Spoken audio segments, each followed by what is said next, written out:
amiguitos, ¿qué tal? Bienvenidos de nuevo al canal, bienvenido a un vídeo en este caso que no tiene que ver nada con gameplay, que no tiene que ver nada con videojuegos que vienen habitualmente al canal, sino que en este caso lo que vamos a hacer es hablar al respecto de un tema que está candente a nivel futbolístico y sobre todo en clave Real Madrid. Ya sabéis que yo soy madridista, no me escondo. Que no es otro que la salida de Carlos Enrique Casemiro. Ya sabéis que bueno, se hizo oficial la semana pasada el traspaso al Manchester United por una cantidad de torno a 73 millones de euros fijos y unos 12 en variables, con lo cual el traspaso podría llegar a los 85 millones de euros. Y al respecto del tema Casemiro, quería hablar tratando, digamos, las tres vertientes de las que se puede tratar este tema. Uno sería la vertiente emocional, otro sería la vertiente económica y el último sería la vertiente deportiva. Quizá la más importante porque al final la que nosotros los aficionados tenemos más tangible, ¿no? En cuanto a los partidos que vemos, etcétera, etcétera. Hablando del tema emocional, evidentemente hablamos de un jugador que ha hecho muy suyo los valores que suelen caracterizar al Real Madrid, es decir, lucha hasta el final, esfuerzo que no se negocia, pasión, en fin, todo aquello que hace que el Real Madrid sea el mejor equipo del mundo. Y a los hechos nos remitimos de la temporada pasada con la consecución de la Liga, la Champions y la Supercopa de España, ¿no? Hablamos de un jugador que evidentemente ha sido y será muy querido por parte de la afición del Real Madrid, ya os digo, porque encarna como nadie esos valores, porque también es un tipo de jugador que ha estado muy pendiente de los jugadores jóvenes, que digamos que ha tenido ese pasito más, ¿no? De no ser simplemente un jugador de paso, sino que ha querido dejar su huella. Y a buena fe que lo ha conseguido. Yo creo que evidentemente a nivel emocional, por eso nos duele más a los madridistas el tema de que Casemiro se haya marchado finalmente del Real Madrid, porque encarnaba, ya os digo, como nadie los valores de los que han hecho grande, que han hecho el más grande a este club, al Real Madrid. Eh, Duele además porque estamos hablando de un jugador que está en, digamos, en su mejor momento futbolístico, al menos en lo que a edad se refiere, ¿no? Los 30 años de edad siempre suelen catalogarse como los años de mayor madurez y de mayor pozo que pueda tener un futbolista en su evolución, ¿no? Sí es verdad que a partir de los 30 también entramos en esa fase que, aunque sea contraproducente, ¿no? Decir, vamos a ver, si es un periodo de mayor madurez, ¿cómo podemos hablar de que sea un momento de inicio de declive, ¿no? Pero normalmente a partir de los 30 años los jugadores ya entran en el tramo final de su carrera y suelen empezar a notarse un poquito más las costuras, ¿no? A nivel de rendimiento. En el caso de Casemiro es que venimos hablando de un jugador que fue MVP de la Supercopa de Europa hace apenas, ¿qué? Una semana, 2 semanas. Con lo cual, claro, te cuesta ver ese declive. Sí es cierto que si somos un poquito más tiquismiquis o vamos un poquito más al detalle, verdad que la temporada pasada de Casemiro no fue la mejor de su carrera, eso resulta evidente. Que hubo tramos en los que se le vio un poquito superado por la situación. Pero es verdad que acabó la temporada a muy buen nivel, acabó siendo muy fundamental en la final de la Liga de Campeones. Y ya os digo, esta temporada la había empezado como un tiro, ya os digo, con ese MVP de la Supercopa de Europa bajo el brazo. Esto ya hilaría con lo que sería el tema deportivo. Que evidentemente es el que más importa, pero es el que más nos importa a nosotros, los aficionados. El club tiene que tener otras variables en mente para considerar la venta o no de un futbolista. En el caso deportivo, perdona que hay una mosca aquí mientras grabamos el vídeo. En el caso deportivo, evidentemente, se pierde a un jugador que resultaba fundamental, que era un jugador titularísimo, que formaba parte de ese triángulo de las Bermudas, como le llamaba Carlo Ancelotti, que era la CMK, ya sabéis, Kroos, Casemiro, Modric, Kroos. Se rompe esa tripleta de centrocampistas, que yo creo que es la mejor que se ha visto en el fútbol mundial. A lo largo de la historia, es verdad que yo los recuerdos que tengo a partir de los 90, ¿vale? Pero desde que yo tengo recuerdos de ver partidos de fútbol, pero nunca he visto un centro del campo tan dominante y durante tanto tiempo como esta CMK, incluso por encima de aquella tripleta centrocampistas del Barcelona de Xavi, de Barcelona de Guardiola, con Busquets, Xavi e Iniesta. Para mi gusto, el rendimiento de la CMK ha sido mucho más sostenido en el tiempo, quizá no tan brillante, pero sí mucho más sostenido en el tiempo, y al final lo que se trata en fútbol es de intentar perpetuar en la medida de lo posible los buenos momentos. para conseguir títulos. Y yo creo que eso la CMK lo ha conseguido sobradamente. ¿Qué pasa ahora a nivel deportivo? Evidentemente pierde a un elemento, como digo, fundamental. Además es al pivote defensivo, al hombre ancla, digamos que el hombre que tiene que ejercer de coche escoba. Y el Real Madrid vuelve a quedarse nuevamente pues como estaba la temporada pasada. Se queda con un único mediocentro defensivo, en este caso es Tchouaméni, que bueno, tras un inicio digamos dubitativo en Almería, subió sus prestaciones a una barbaridad en el partido que el Real Madrid ganó en Vigo este fin de semana. Pero vuelve a estar en la misma situación que en el año pasado, es decir, Tchouaméni ahora pasa a ser indiscutible sí o sí por la marcha de Casemiro, pero encontramos que no tiene un relevo específico para esa posición, ¿no? Se ha invertido mucho dinero en él, evidentemente, y yo creo sinceramente que los vale. Va a ser un jugador que va a hacer carrera en el Real Madrid sin ningún tipo de duda durante los próximos 10 años si todo va bien, porque tiene características muy similares a las de Casemiro en cuanto a poderío físico, pero incluso tiene más recorrido, tiene más llegada al área, tiene, digamos, mayor potencia para batir líneas de presión en conducción. Es decir, que tiene un techo más alto, creo yo, que el que hayamos podido ver de Casemiro. Ya os estoy diciendo que el techo de Casemiro ha sido muy alto durante estas temporadas. Pero es verdad que Tchouaméni se le ve un potencial, que de hecho ya es un jugador titular en la selección francesa, una selección que ha sido campeona del mundo. Y por esa parte yo es verdad que no tengo queja, pero sí evidentemente como aficionado uno detecta carencias en la plantilla, que la venta de Casemiro podría solucionar, me refiero en el plano económico, que también le haríamos con el Deportivo, trayendo a un jugador sobre todo en parcela atacante. Sí es verdad que el Real Madrid ahora mismo tiene 6 centrocampistas, es decir, con Tchouaméni, Modric, Kroos, Fede Valverde, Camavinga y Dani Ceballos, es decir, que digamos que el centro del campo podría estar cubierto siempre y cuando no vengan las bajas, las sanciones, las lesiones, etcétera, etcétera. Pero el Real Madrid ya lleva arrastrando durante estos últimos años una serie de carencias que todavía no se han cubierto, porque creo que hay veces que el éxito nos puede nublar, puede hacer que nuestro juicio, digamos, se vea un poquito alterado o que no sepamos ver la realidad. Y creo que tengo esa sensación de que el Real Madrid, si bien es cierto que está trabajando en la renovación del equipo, principalmente en el centro del campo, que es donde ha tenido su gran núcleo de éxito en esa CMK, la realidad es que nos encontramos con un Real Madrid que casi en todas sus parcelas sí está bien cubierto. Podríamos hablar de que le falta un lateral izquierdo suplente específico para suplir a Mendy, porque al final el tema de que Álava pasa al lateral izquierdo van pudiendo hacerse.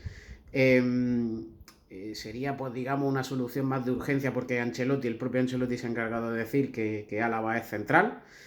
Luego también hay que tener en cuenta que en el lateral derecho tenemos a un Carvajal que el tramo final de la temporada pasada sí es verdad que no tuvo lesiones, pero ya sabemos que es un jugador tendente a las lesiones y que su recambio inmediato es un Lucas Vázquez que al fin y al cabo es un extremo reconvertido, que está dando más o menos buen rendimiento como lateral derecho, pero no es su posición. Y no se cuenta con Álvaro Odriozola, que sería un jugador específico para esa posición. Con lo cual el Real Madrid está arrastrando carencias en ambos laterales. Y bueno, ya os digo, podríamos hacer una excepción en el centro del campo, porque en teoría se tienen dobladas las posiciones, aunque Tchouaméni, como os digo, no tiene un suplente, un jugador de recambio específico que ejerza esa función de stopper, de coche escoba. Pero encontramos que el Real Madrid tiene graves carencias, y yo creo que eso es algo que se puede observar a simple vista, en la parcela atacante.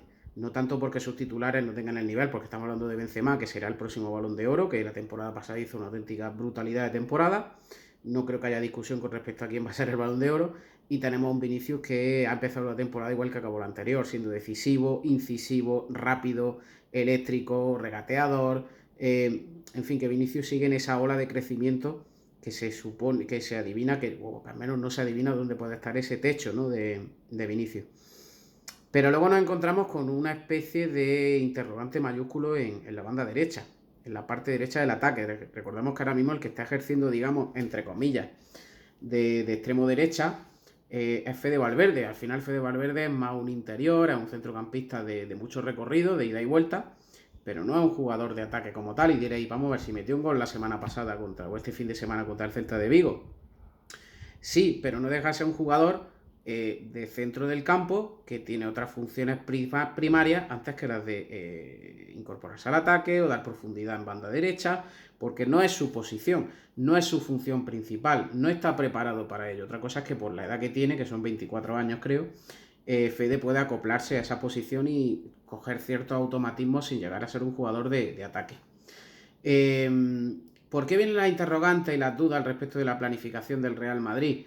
Pues vienen sobre todo por ese tercer integrante de la tripleta de ataque, para cuando Ancelotti pudiera cambiar el esquema, ¿no? Volver a un 4-3-3 y alguna cosa por el estilo. ¿Por qué?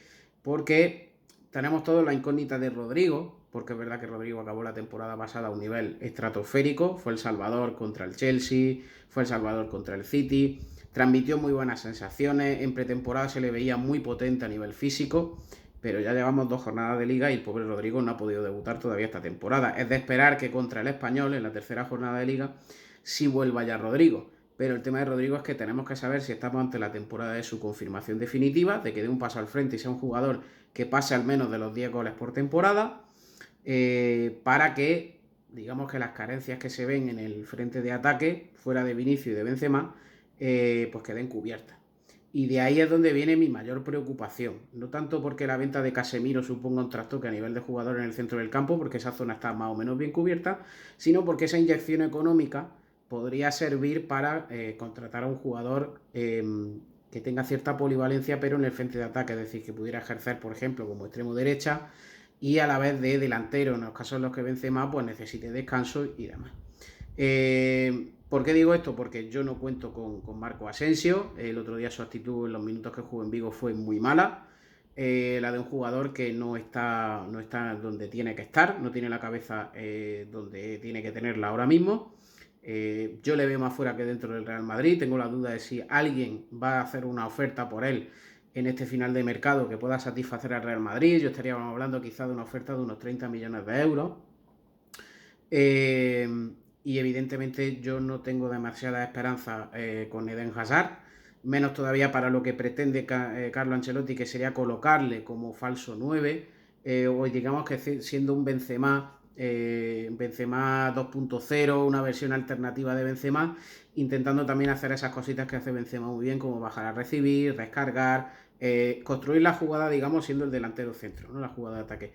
Hazard, yo soy de la opinión de que es un jugador que ya no es rescatable, no termina de transmitir buenas sensaciones en los pocos minutos que juega. También es verdad que está jugando poco para calibrar si realmente se encuentra en un buen nivel físico y de confianza, pero a mí me cuesta pensar en Hazard como un jugador decisivo, saliendo desde el banquillo, que pueda aportar al menos unos 10 goles. Yo os digo que eso es lo que le está faltando al Real Madrid, ¿no? De tener un jugador que garantice otros 10 goles, además de los 20 que pueda anotar Vinicius, o los 40 que anotó Benzema, o más de 40 que anotó Benzema la temporada pasada.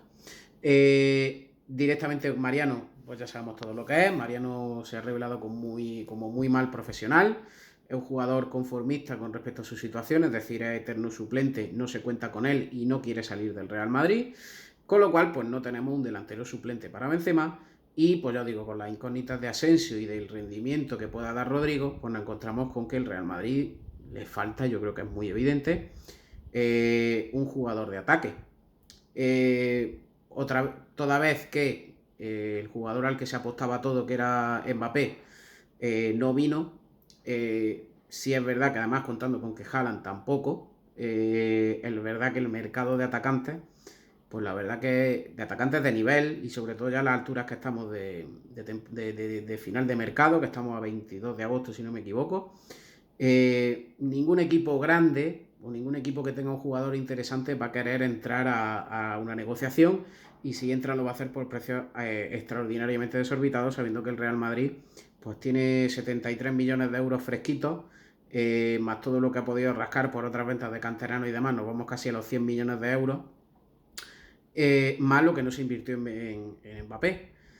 Entonces, claro, el Real Madrid se encuentra con que, aparte del conformismo que transmite la propia entidad, ¿no? De quizás no ver esas carencias que tiene la plantilla, porque los éxitos al final enmascaran un poquito las carencias que se puedan tener, pues ya digo, nos encontramos en una situación en la que yo creo, como digo, resulta muy evidente que se necesita un elemento más en parcela ofensiva. ¿Y qué tiene que ver esto con lo de Casemiro? Principalmente el tema económico, es decir, Casemiro ha dejado una cantidad de dinero que quizá, y siendo sincero y honesto, está fuera de mercado. Estamos hablando de un jugador de 30 años que está entrando ya en la fase final de su carrera, o en el tramo final, o va a iniciar el tramo final de su carrera, y que ha dejado una cantidad de dinero posiblemente, pues ya os digo, por encima de mercado. Por eso resulta extraño que no se oiga, o lo que trasciende en los medios, que el Real Madrid no va a hacer ningún tipo de movimiento. ¿Es una estrategia un poco arriesgada? Sí, pero ya digo por los interrogantes, ¿no? Por la incógnita que pueda suponer Rodrigo. Yo creo que la clave es Rodrigo. Si Rodrigo esta temporada mantiene ese paso al frente que dio en las eliminatorias de Champions, quizá no sea tan preocupante, pero claro, si se va Asensio, si se consigue colocar a Mariano y Rodrigo no termina de explotar, evidentemente vamos a tener un boquete importante en parcela ofensiva. Les digo, lo de Hazard yo directamente no cuento con ello. Y es por eso que me sorprende que la salida de Casemiro, con ese dinero fresco, no active a la dirección deportiva para encontrar un futbolista de perfil atacante. Y diréis, pues dinos tú uno, ¿no? A ver, a mí hay un jugador que me gusta mucho, que es Nkunku, que también es internacional por Francia, que puede desenvolverse en parcela ofensiva, incluso cayendo a banda y ejerciendo de delantero centro. Hizo una muy buena temporada pasada en el Leipzig. Acaba de renovar, pero ya sabéis que muchas veces renovar contrato lo que implica no es tanto que se cierre la puerta a un posible comprador, sino que se aumenta el precio de la cláusula de rescisión o se aumentan las peticiones que se puedan hacer al respecto de posibles ofertas para intentar ahuyentar a posibles compradores. Pero bueno, eso no quiere decir nada. Muchas veces se renueva un contrato y lo que se busca, ya os digo, es sacar más rendimiento económico de una futura venta. Sí es verdad que de primera me acuerdo conversando con un buen amigo, con Angelito, me decía el otro día, oye, Bernardo Silva. Y yo de primera decía, es que no sé si veo a Bernardo Silva, porque al final es más centrocampista, pero Bernardo Silva es un jugador que ocupa muy bien posiciones de ataque en llegada. Y sí podría ser una buena opción también para banda derecha, pero evidentemente ya lo ha comentado el Manchester City, o la gente del Manchester City ha deslizado ya con respecto al posible interés del Barcelona, de las palancas y demás. Que Bernardo Silva, y además faltando tan poco tiempo para el cierre del mercado, ya no iba a salir del Manchester City y nunca sería por un precio, pues que os digo yo, inferior a los 80 o 90 millones de euros. Pero un perfil de Nkunku yo creo que sí se podría entrar en una negociación con el Leipzig para ver si fuese posible. Yo creo que Nkunku sí vendría a cubrir un poquito el espacio que normalmente va a dejar Marco Asensio. Y bueno, así es como veo yo más o menos un poco la situación. Es verdad que el Real Madrid en líneas generales tiene una plantilla fuerte, tiene una plantilla con recambios, salvo en determinadas posiciones con algún que otro asterisco, pero que tiene su principal carencia en el frente de ataque fuera de Benzema y de Vinicius. Fuera de los dos, que son los valores seguros, el resto de atacantes no transmiten ningún tipo de confianza o de seguridad en que tengan regularidad en su rendimiento. Pero bueno, ya cerrando con el tema, porque realmente este vídeo era para tratar tanto el adiós de Casemiro como el panorama que se abría al equipo en este tramo final de mercado. A nivel personal, evidentemente, como aficionado, pues toca darle las gracias a Casemiro por estos, ¿cuántos? Pues prácticamente 8 años, 9 años, que ha dado de rendimiento, de madridismo, de pasión por el equipo, de fusión, ¿no?, con los valores del club, y que al final, evidentemente, pues a nivel económico el jugador ha dejado una cantidad bastante importante. Así que nada, gente, no sé qué pensaréis vosotros de la salida de Casemiro, de las posibilidades que se puedan abrir a nivel de plantilla, de qué carencias detectáis vosotros, a quién ficharíais y si ficharíais. Pero bueno, ya me apetece hacer este vídeo, ya os digo, para dar las gracias de nuevo a Casemiro por todo lo que ha hecho por el Real Madrid. Desearle mucha suerte en su aventura inglesa, que no sé cómo le va a ir estando en un Manchester United ahora mismo más en ruinas que otra cosa. Pero bueno, obviamente le deseamos que le vaya bien, porque a los nuestros pues hay que desearle que las cosas le vayan bien. Así que nada, gente, me despido de vosotros dando las gracias a los nuevos suscriptores. Ya somos 857 en la familia del canal. Muy agradecidos, estamos acercándonos casi a ese objetivo de los 1000 suscriptores, que os lo iba a decir. Así que nada, espero que le deis mucho amor al vídeo, que os guste. Y nada, me despido de vosotros, ya sabéis, con el tradicional. ¡Un saludo, amiguitos!